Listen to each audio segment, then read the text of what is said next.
विद्यार्थियों, पीयूष ग्रंथि से के पश्च पिंड से, जिसे न्यूरो हाइपोफाइसिस कहते हैं, उससे स्रावित हार्मोनों के बारे में हम चर्चा करेंगे। तो पीयूष ग्रंथि का जो पश्च पिंड या न्यूरो हाइपोफाइसिस कहता है, वो कुल ग्रंथि का लगभग 1/4 भाग होता है, कुल ग्रंथि का। इसमें तंत्रिका स्रावी कोशिकाएं पाई जाती हैं, और इन तंत्रिका स्रावी कोशिकाओं के जो एक्सोम रहते हैं, तंत्रिकाक्ष जिन्हें कहते हैं, उनके अंतिम सिरे फूले हुए रहते हैं, जिन्हें हेरिंग कहते हैं, हेरिंग बॉडी, है ना। इन हेरिंग बॉडियों में क्या पाया जाता है? हार्मोन पाया जाता है। अब इसके अलावा तंत्रिका स्रावी कोशिकाओं के अलावा कुछ अन्य कोशिकाएं भी पाई जाती हैं, जिन्हें पिट्यूसाइट या जो कि शाखान्वित वसायुक्त न्यूरोग्लियल कोशिकाएं होती हैं, और उन कोशिकाओं के बीच में पाई जाती है ये पिट्यूसाइट। ठीक है, ऐसे देखो ये तंत्रिका एक्सोम के अंतिम सिरे इस तरीके से फूले हुए होंगे,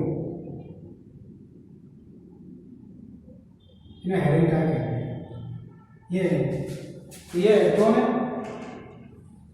ये बॉडी है उसकी, यहाँ से डेंड्रम निकलेंगे।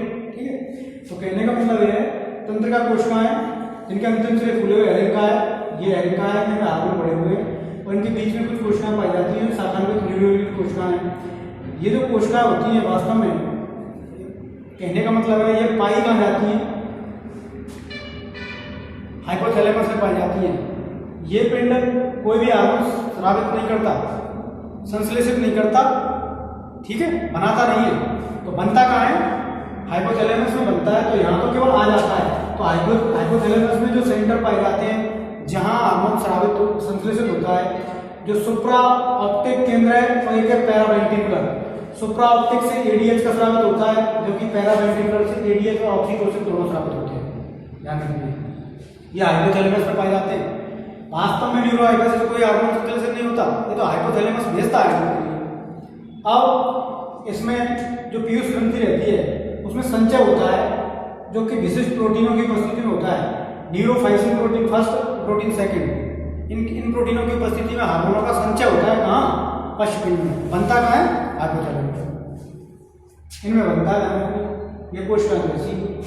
अब अगर हम ये देखें कौन कौन से हार्मोन स्रावित होते हैं इनसे, तो देखो इनसे वैसोप्रेसिन, जिसे पिट्रेसिन भी कहते हैं, और एडीएच, जिसे एंटी डायूरेटिक, मतलब मूत्र को कम करने वाला हार्मोन। इसी की वजह से हमें एक तरीके से मूत्र कम बनता है इसकी वजह से। जैसे कंगारू चूहा है और डाइकोडोमस है, उनमें एडीएच बहुत ज़्यादा पाया जाता है, तो निश्चित को मूत्र कम बनेगा, तो पानी पीने की जरूरत भी नहीं पड़ेगी। तो इसका मतलब कंगारू चूहा जीवन में कभी भी पानी नहीं पीता, क्योंकि उसमें एडीएच की मात्रा बहुत ज़्यादा पाई जाती है, मूत्र बिल्कुल नहीं बनता। ठीक है, तो ऐसे ही डाइकोडोमस है, उन्हें कहने का मतलब है उनमें एडीएच का स्राव ज़्यादा होता है, तो मूत्र कम बनेगा, तो मूत्र कम बनेगा तो पानी की कम जरूरत पड़ेगी। अब इसका प्रभाव क्या रहता है? इसकी उपस्थिति में रक्तदाब बढ़ जाता है, और दूरस्थ कुंडलित भाग जो कि नेफ्रॉन, आप जानते हैं नेफ्रॉन में बनते हैं, नेफ्रॉन का भाग है, और संग्रह नलिका, जल, इनमें क्या होता है? जल अवशोषण को बढ़ा देता है। जल अवशोषण बढ़ेगा तो निश्चित रूप से मूत्र कम बनेगा। ठीक, अब अगर इसकी कमी आ जाए, इसकी कमी होने पर क्या होगा? मूत्रलता, जिसे डायूरेसिस कहते हैं, अर्थात मूत्र का उत्पादन ज्यादा होगा। अब इसकी कमी से एक और रोग हो जाएगा, उदकमेह। क्यों? क्योंकि ज्यादा मूत्र बाहर निकलेगा, निश्चित रूप से बॉडी में पानी की कमी आएगी। पानी की कमी आएगी तो डायबिटीज इंसिपिड्स रोग हो जाएगा। व्यक्ति को बार बार प्यास लगेगी, क्योंकि ज्यादा टॉयलेट जाने से या मूत्र ज्यादा बनने से क्या होगा? पानी की कमी आएगी। पानी की कमी की पूर्ति के लिए व्यक्ति बार बार पानी पिएगा, उसे बार बार प्यास लगेगी। तो इस रोग को हम क्या कहते हैं? डायबिटीज इंसिपिड्स कहते हैं, जो कि किसकी कमी से? वास्तव में वैसोप्रेसिन की कमी से, जबकि इंसुलिन की वजह से डायबिटीज मेलिटस होता है, जो शुगर टॉयलेट में जाती है। ठीक है, वो खतरनाक है।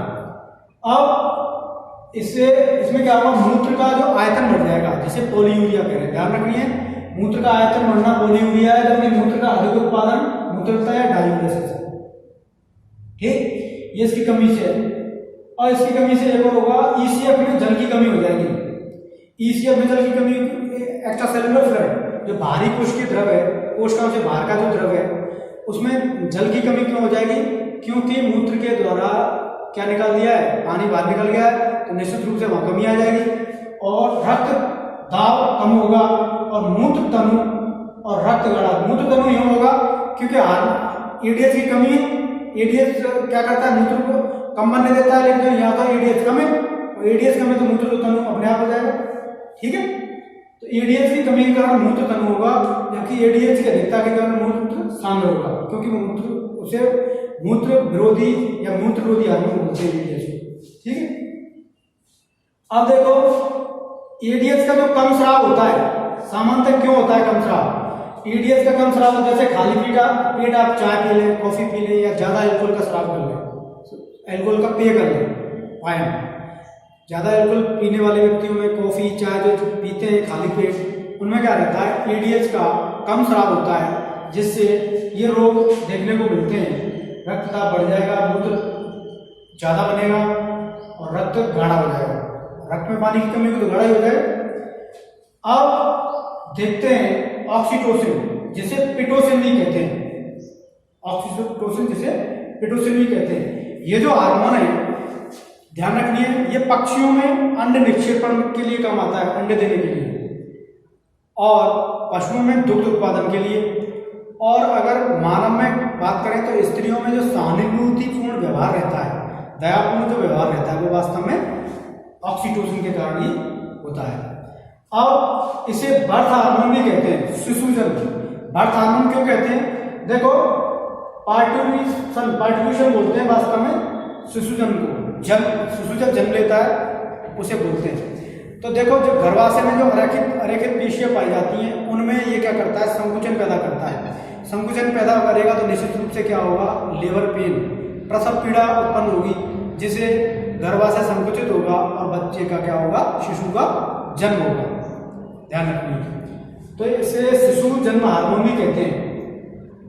और इसके अलावा जो एक कार्य करता है, जैसे संभोग के समय, पॉपुलेशन के समय क्या करता है, जो फैलोपियन नलिका होती है, गर्भाशय में संकुचन करेगा तो फैलोपियन नलिकाओं में ये क्या है, एक तरीके से मानव स्पर्म को या मानव सीमन को भेज देगा। मानव तो नहीं, ये वास्तव में देखा जाए मानव में लागू नहीं होता, क्योंकि ये निम्न कशेरुकियों में चलता है, ये ज़्यादातर निम्न कशेरुकियों में चलता रहता है ये जो प्रक्रिया है। मैं पॉपुलेशन की जो बात बता रहा हूँ कि पॉपुलेशन कहने का मतलब है सीमन को फैलोपियन नलिका में गर्भाशय संकुचन के द्वारा भेजता है। तो यह हार्मोन मानव में लागू नहीं है इस तरीके की क्रियाविधि। गर्भाशय को सामान्य अवस्था, ध्यान रखनी है, एक तो ये संकुचन पैदा करेगा, जैसे ही शिशु का जन्म हो जाएगा तो उसके बाद सामान्य अवस्था में लाने का कार्य भी यही हार्मोन करेगा। गर्भाशय को सामान्य अवस्था में जब लाएगा तो यही लाएगा, संकुचन भी यही पैदा करेगा और सामान्य अवस्था में, नॉर्मल अवस्था में लाने का भी कार्य यही करेगा। और एक कार्य और करता है मानव में, ये दुग्ध उत्पादन का कार्य करता है। आप जानते हैं जो मानव में कूपिकाएं पाई जाती हैं, दुग्ध कूपिकाएं पाई जाती हैं, उनमें मायो एपिथेलियल कोशिकाएं पाई जाती हैं, जिनमें क्या होगा, ग्रंथि रहती है। दुग्ध का स्राव, दुग्ध स्राव को ये प्रेरित करेगा, दुग्ध स्राव को प्रेरित करेगा, ध्यान रखनी है एक तरीके से दुग्ध स्राव को, इसीलिए इसे क्या बोलते हैं हम, मिल्क लेट डाउन हार्मोन भी कहते हैं, मतलब दुग्ध उत्पादन को और स्राव को प्रेरित करता है। तो आपको पता लगा कि जन्म के लिए जिम्मेदार है, दुग्ध उत्पादन के लिए जिम्मेदार है। ऑक्सीटोसिन की कमी से क्या होगा, बच्चे का जन्म ठीक से नहीं होगा, और आपने देखा भी होगा कभी कभी कि गर्भाशय में ठीक तरीके से संकुचन न होने से ऑपरेशन के थ्रू बच्चे पैदा होते हैं। और बहुत सी महिलाओं में क्या रहता है, दुग्ध का उत्पादन नहीं हो पाता ऑक्सीटोसिन की कमी के कारण, तो उन्हें क्या है, हार्मोन थेरेपी लेनी पड़ती है या फिर वो स्थायी रूप से इलाज कराते हैं। तो बच्चों, आपने पढ़ा कि पश्चपिंड में जो पीयूष का कुल भाग कितना है, इसमें तंत्रिका स्रावी कोशिकाएं पाई जाती हैं, इसमें अन्य कोशिकाएं भी पाई जाती हैं। इसमें जो हार्मोन संचित होते हैं वो प्रोटीन की वजह से होते हैं, जैसे नियोफायोसिन कहते हैं, न्यूरोफायोसिन। और ये जो सेंटर है दो, ये वास्तव में हाइपोथैलेमस में पाए जाते हैं। हार्मोन तो इनसे स्रावित होता है, लेकिन संचित कहाँ होता है, पश्चपिंड में संचित होता है। हाँ, हेरिंग का है, हेरिंग बॉडी तंत्रिका के जो तंत्रिकाक्ष रहता है, एक्सोन रहता है, एक्सोन के अंतिम फूले हुए भाग कहते हैं हेरिंग का है। टिग्रॉइड बॉडी भी बोलते हैं। तो बच्चों, इस टॉपिक को हम यही समाप्त करते हैं। Thank you.